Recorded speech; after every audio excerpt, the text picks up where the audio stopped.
देखो जो अच्छा बच्चा होता है ना वो रिवर्स स्ट्रेटेजी लगाता है। रिवर्स स्ट्रेटेजी क्या है? जेई मींस 1 तक मैं प्रॉपरली पढ़ूंगा और जेई मींस 2 के बाद मैं क्या पढ़ूंगा? सबसे पहले हमेशा हर चैप्टर का आखिरी टॉपिक पर ज्यादा सवाल लगाऊंगा, हर किताब के आखिरी चैप्टर्स पर ज्यादा एनर्जी लगाऊंगा। जेई मेंस 2 से पहले आपको रिवर्स स्ट्रेटेजी लगानी है। रिवर्स स्ट्रेटेजी में यही होता है, क्योंकि आप सभी लोगों ने करा है, स्टार्टिंग से पढ़ना स्टार्ट करते हैं, मजा आ रहा होता है, फिर सेचुरेट, जो टॉपिक आपके वीक है आपके वीक ही रह जाते हैं। क्योंकि आप क्या करें, अरे हमारे मार्क्स नहीं आए भाई, हम स्टार्टिंग से पढ़ेंगे, फिर से तू यूनिट्स एंड डायमेंशन स्टार्टिंग वाला पढ़। अबे वो पढ़ जो तेरे को नहीं आता है, समझ रहा है? तो जेई मेंस 1 के बाद तू उन टॉपिक्स को अपने आप आइडेंटिफाई कर लेगा, यार ये टॉपिक्स मेरे वीक रह गए, और जनरली वो आखिरी टॉपिक्स ही होते हैं, बिलीव मी। तो जेई मेंस 1 के बाद आप इन पर एनर्जी लगाइएगा। जो बच्चे शायद मेरे से पहले नहीं पढ़े, मैं उनको याद दिला देता हूं। यूनिट्स एंड मेजरमेंट्स का लास्ट पार्ट आपका vernier caliper, screw gauge, errors होता है, वो कठिन आपको लगता है, ठीक है। लॉज ऑफ मोशन में लास्ट पार्ट आपका सूडो फोर्स जनरली हम लोग पढ़ाते हैं, कई बच्चों को वो कठिन लगता है, ठीक है। काइनेमेटिक्स की बात कर लेते हैं। काइनेमेटिक्स 1D या 2D में बात करें, रिलेटिव वेलोसिटी लास्ट में पढ़ाई जाती है, वो आपको कठिन लगती होगी। लॉज ऑफ मोशन में सूडो फोर्स कठिन लगता होगा, ठीक है। फ्रिक्शन में लास्ट पार्ट आपका 2 ब्लॉक सिस्टम जो भी हमारा रह रहा है वो आपको कठिन लगता होगा।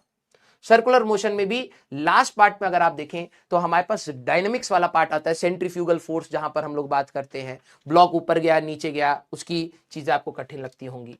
वर्क एनर्जी थ्योरम में अगर हम लोग वर्क एनर्जी वाले पार्ट में बात करें, लास्ट पार्ट आपका पावर वाला पार्ट होता है, जिस पर आपकी प्रैक्टिस कम है, सवाल आपको कठिन लगते होंगे।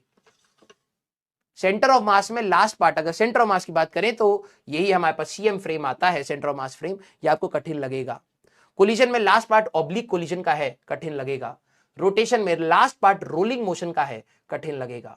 यहां तक बात आई मैकेनिक्स की, और पूरी मैकेनिक्स में लास्ट पार्ट होता है centre of mass and rotation, कठिन लगेगा पूरे, उसको भी अगर आप देखें कठिन लगेगा। ग्रेविटेशन में लास्ट पार्ट आपकी पोटेंशियल एनर्जी, सैटेलाइट मोशन के बाद केप्लर्स लॉ, ये वाले पार्ट कई बच्चे प्रैक्टिस कम करते हैं। फोर्स ग्रेविटेशन फोर्स निकालना, ग्रेविटेशन फील्ड इंटेंसिटी निकालना आसान होता है, आखिरी वाला पार्ट कठिन लगता है। हमारे पास सॉलिड्स पार्ट में स्ट्रेस स्ट्रेन सबको समझ आ रहा है, ग्राफ बिल्कुल मस्त समझ आ रहा है। एनर्जी डेंसिटीज के ऊपर सवाल आपने नहीं लगाए, कठिन लगेगा। फ्लूइड्स में बात करें, स्टार्टिंग में आपको प्रेशर निकालना, एच रो जी करने में मजा आ रहा होता है, लेकिन बाद में जब आप Bernoulli, venturimeter, surface tension, viscosity की बात करते हैं, कठिन लगता है। थर्मोडायनेमिक्स में स्टार्टिंग में आपको बिल्कुल मजा आता है, बॉयल्स लॉ, चार्ल्स लॉ, ये सब करने में, लेकिन आखिरी में जब आपकी इक्वेशंस बनाई जाती हैं, ठीक है, first law of thermodynamics, second law of thermodynamics, तो आपको कठिन लगनी स्टार्ट हो जाती है। एसएचएम की बात करें तो स्टार्टिंग में आपको थोड़ा सा कठिन लगता है, लेकिन आखिरी तक आते आते डैम्ड ऑसिलेशंस की अगर हम लोग बात करें, या स्प्रिंग ब्लॉक सिस्टम्स की अगर हम लोग बात करें, तो आपको कठिन लगना स्टार्ट हो जाता है।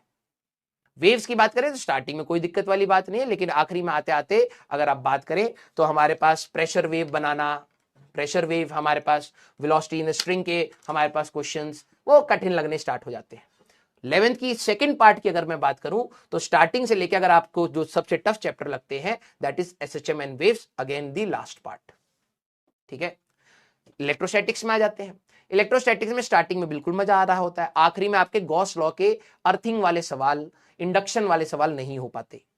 कैपेसिटर्स में आ जाते हैं, स्टार्टिंग में आपको सीरीज एंड पैरेलल बिल्कुल मस्त समझ आ रहा होता है, लेकिन बाद में आते आते आखिरी में जब charge sharing between the capacitors की बात होती है, ठीक है, और हमारे पास स्फेरिकल कैपेसिटर्स की अर्थिंग की बात होती है, टाइम फिक्स हो जाता है।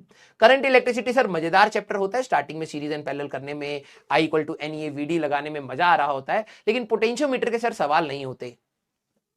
मैग्नेटिज्म की बात करें तो स्टार्टिंग में बिल्कुल मजा आ रहा है सर, है ना, लेकिन बाद में आते आते अर्थ मैग्नेटिज्म वाले सारे सवाल सर होते ही नहीं है, समझ ही नहीं आते सर। वहां पर मैग्नेटिक ससेप्टिबिलिटी, मैग्नेटिक परमिएबिलिटी, ये क्या हो रहा होता है, कुछ समझ नहीं आ रहा सर।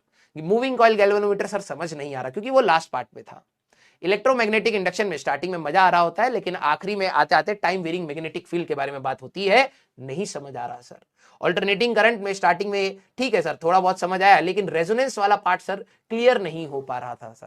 क्वालिटी फैक्टर सर समझ नहीं आ रही थी, पावर हमें समझ नहीं आ रहा था, राइट। अगर मैं इस पूरे पार्ट में बात करूं, इलेक्ट्रोस्टैटिक्स आसान लगेगा, EMI AC आपको कठिन लगता होगा, लास्ट पार्ट। फिर ऑप्टिक्स में ऐसी अगर करते चले जाओगे हमेशा आपको हर चीज का लास्ट पार्ट में रोना आता ही है ना। क्यों डरा रहे हो? डरा नहीं रहा हूं, रियलिटी बता रहा हूं। और ऐसा नहीं है कि ये मैंने आपसे सीखी, ये मैंने खुद से सीखी, ये मेरा ही है।